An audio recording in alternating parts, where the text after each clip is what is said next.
Excella Education Study in USA assured scholarship. Contact 9881 నమస్కారం, welcome to I dream. నేను మీ విజిత. ప్రస్తుతం మనతో పాటు ఉన్నారు విశ్వపతిగా ప్రసిద్ధి చెంది టీవీకే మూర్తి గారు. కలో వెంకట నాయక అంటుంటారు. కలియుగ ప్రత్యక్ష దైవం ఆ ఏడుకొండలవాడు. అయితే కలియుగంలో ఆ ఏడుకొండలవాడి లీలలు ఏ విధంగా ఉన్నాయి అనేది మనకు ఆయన మాటల ద్వారా, ఆయన పుస్తకాల రూపంలో ఎన్నో పుస్తకాలు రాసి ఎన్నో భాషల్లో రాసి మనందరికీ తెలియజేస్తున్నారు. ఇప్పుడు గురుగారితో మాట్లాడి వాటికి సంబంధించిన విషయాలన్నింటినీ క్లియర్గా తెలుసుకుందాం. నమస్కారం గురుగారు. నమస్కారం తల్లి.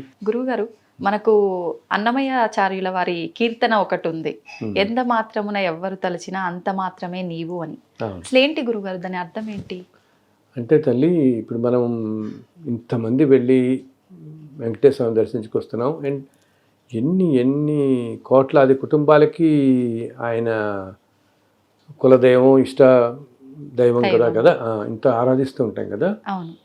అండ్ అక్కడ ఏంటంటే ఒక చాలా సుప్రీం పవర్ అన్నమాట అది. ఆ స్వామి అసలు ఎన్నో కోట్ల సంవత్సరాల క్రితం స్వయం వ్యక్తంగా ఆయనలో వచ్చి నిలబడ్డాడు. వైకుంఠం నుంచి స్వామివారు వచ్చి నిలబడ్డాడు. సో ఆ నిలబడిన రూపం కూడా చాలా ఏంటంటే తిరుమలలో ఉండే వెంకటేశ్వర స్వామి విగ్రహంలోనే మనకి చాలా ఎంతో విశిష్టత కనిపెడుతుంది అనమాట. అసలు అదొక మ్యాగ్నిఫిషెంట్ పవర్ ఉంటుంది, ఆకర్షణ శక్తి అది. అండ్ చాలా కాలం పాటు ఏంటంటే ఇది మొట్టమొదటి రోజుల్లో అసలు నువ్వు చెప్తే ఆశ్చర్యపోతావు, చుట్టూతా అన్ని పంట పొలాలు ఉండేవి అంటారు. పొలాల మధ్యలో ఆ స్వామి అలా ఉంటాడు. అంతా అరణ్యోదే అనమాట. మొట్టమొదట్లో అక్కడ ఉండే ఈ ట్రైబల్స్ వీళ్ళందరూ ఆ దేవతను కొలిచేవాళ్ళు. ఆ తర్వాత మొట్టమొదటిగా స్వామి గోపీనాథ దీక్షితులని ఒక బ్రాహ్మడి కల్లో కనపడి చెప్తాడు. నేను ఇలా కొండ మీద అక్కడ ఇప్పుడు ఆలయం ఉన్న చోట పెద్ద చింత చెట్టు ఉంటుంది. ఆ చింత చెట్టు కింద ఒక పొట్టులో వెలిసాను, నువ్వు వచ్చి రమ్మనమంటాడు. వస్తున్నప్పుడు నీకు రంగదాసుడు ఇంకో భక్తుడు కనపడతాడు, ఆయన కూడా తీసుకురమ్మని చెప్తాడు. అక్కడితో కథ అది మనకి ఫస్ట్ టైం దర్శనం ఉంటుంది అనమాట. సో స్వామివారు ఉన్న విగ్రహంలో కూడా చాలా విశిష్టతలు, విచిత్రాలు ఉంటాయి. మనకేమిటి, ఇప్పుడు మెయిన్ ఆలయం మామూలుగా మనం చూస్తే ఆలయానికి 4 సైడ్ల పైన 4 సింహాలు ఉంటాయి. ఓకే, సింహం విష్ణుమూర్తి వాహనం సింహం కాదు కదా, గరుత్మంతుడు కదా, మనకు తెలుసు కదా. ఓకే, సింహం అంతా అమ్మవారు కదా. ఓకే, సో అలాగే అక్కడ ఏంటి మనకి అభిషేకం, ప్రతి వారం అభిషేకం, అక్కడ జరిగే అభిషేక సేవ చాలా చాలా విశిష్టమైంది. సాధారణంగా అభిషేకం అనేది అమ్మవారికి జరిపిస్తారు చాలా చోట్ల. సో శుక్రవారం జరుగుతుంది అక్కడ అభిషేకం కూడా. సో అక్కడున్న మూర్తిని కొంతకాలం పాటు శక్తి స్వరూపంగా కొలిచారు చాలా కాలం. ఓకే, అందుకనే యాక్చువల్లీ బాలాజీ అనే పేరు కూడా అలాగే వచ్చింది. బాలాజీ అంటే బాలా అన్నమాట, బాలా రూపము. ఇప్పటికీ నాకు తెలిసిన కొంతమంది ఉపాసనా మార్గంలో అక్కడ ఉండే రూపాన్ని శక్తి రూపంగా కూడా కొలిచేవాళ్ళు ఉన్నారు. శక్తి రూపంగా కొలుస్తారు అక్కడున్న రూపం అన్నమాట. ఓకే, సో ఆ బాలా రూపం కాబట్టి మనం నార్త్ ఇండియన్స్ అంతా గౌరవవాచకంగా జీ అని పక్కన పెడతారు కదా పేరు. అలా బాలాకి జీ తగిలించి అది బాలాజీ అయింది. బాలాజీ అనే పేరు అలా వచ్చింది అనమాట. ఎందుకంటే చాలా కాలం, ఒక 400 సంవత్సరాలు కంటే ఎక్కువే ఈ తిరుమల ఆలయం అంతా కూడా మహంతులని నార్త్ ఇండియన్స్ వాళ్ళ ఆధీనంలో ఉండేది. ఇప్పుడంతా వాళ్ళు మేనేజ్ చేశారు. మహంత్ ప్రయాగ్దాస్ అని అంతా మహంతులు అంటారు. అక్కడ నార్త్ ఇండియా నుంచి వచ్చిన వాళ్ళు అనమాట, సాధువులు. వాళ్ళే మేనేజ్ చేశారు టెంపుల్ అంతా కూడా. సో అప్పుడు వచ్చిన పేరు ఈ బాలాజీ అని చెప్పేసి, బాలాజీ అని చెప్పేసి మనకి.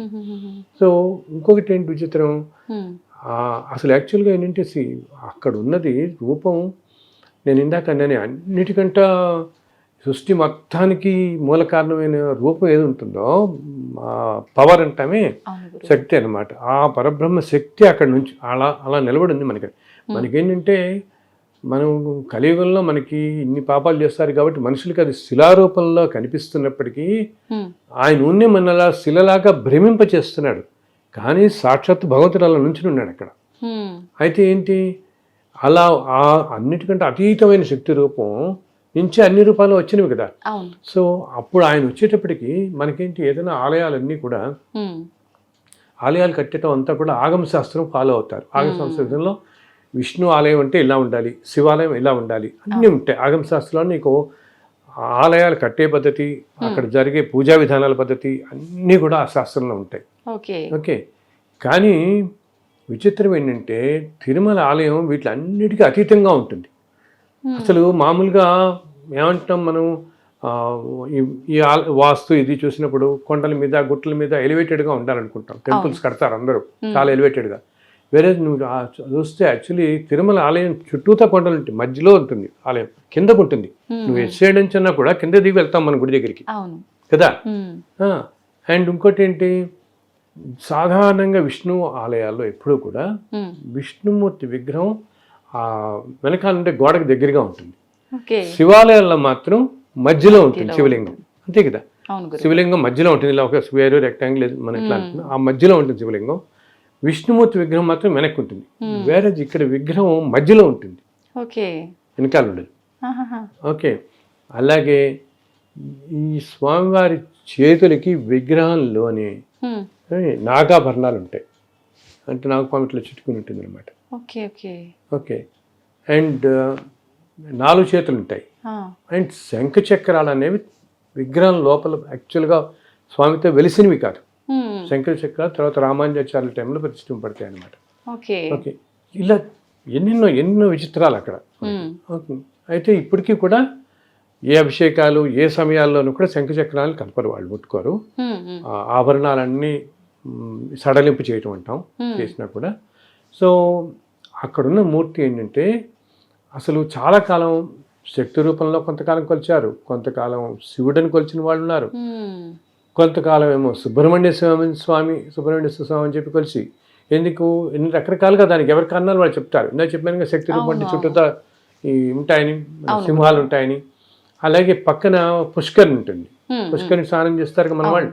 ఆ పుష్కరిణి పేరే స్వామి పుష్కరిణి అంటారు. సో స్వామి అంటే కుమారస్వామి కదా, అందుకని చెప్పి ఇది సుబ్రహ్మణ్య స్వామి ఇక్కడ ఉన్నవాడు అని కొంతకాలం సుబ్రహ్మణ్య స్వామి అని చెప్పి ఆరాధించేవాళ్ళు. కానీ ఏంటంటే మనవాళ్ళు అనేది స్వామి పుష్కరిణి అంటే, స్వామి అంటే రాజు అని అర్థము. పుష్కరులన్నిటికీ కూడా రాజు అయినటువంటి పుష్కరిణి అక్కడ ఉన్నది కాబట్టి దాన్ని స్వామి పుష్కరిణి అంటున్నారు అని చెప్పి అట్లా అంటారు. ఇలా అయితే ఇప్పటికీ కూడా తమిళనాడులో ఒక శక్తి వాళ్ళు ఉంటారు కొంతమంది, వాళ్ళు ఇప్పటికీ నాకు తెలిసి అప్పుడప్పుడు సుబ్రహ్మణ్యేశ్వరుడినే కొలుస్తుంటారు ఇప్పటికీ, ఆ స్వామిని ఎలా కొలిచేవాళ్ళన్నారు. సో ఇలా జరుగుతూ ఏమైందంటే కొంతకాలం క్రితం యాదవ్ రాయలు రాజు పరిపాలిస్తున్న రోజుల్లో అసలు సరిగా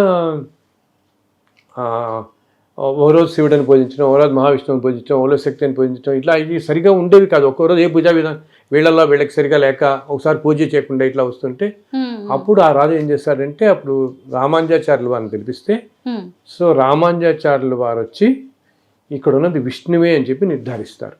ఇంకా అప్పటి నిర్ధారించి ఆయన ఈ పూజా విధానాలన్నీ ప్రవేశపెడతారనమాట.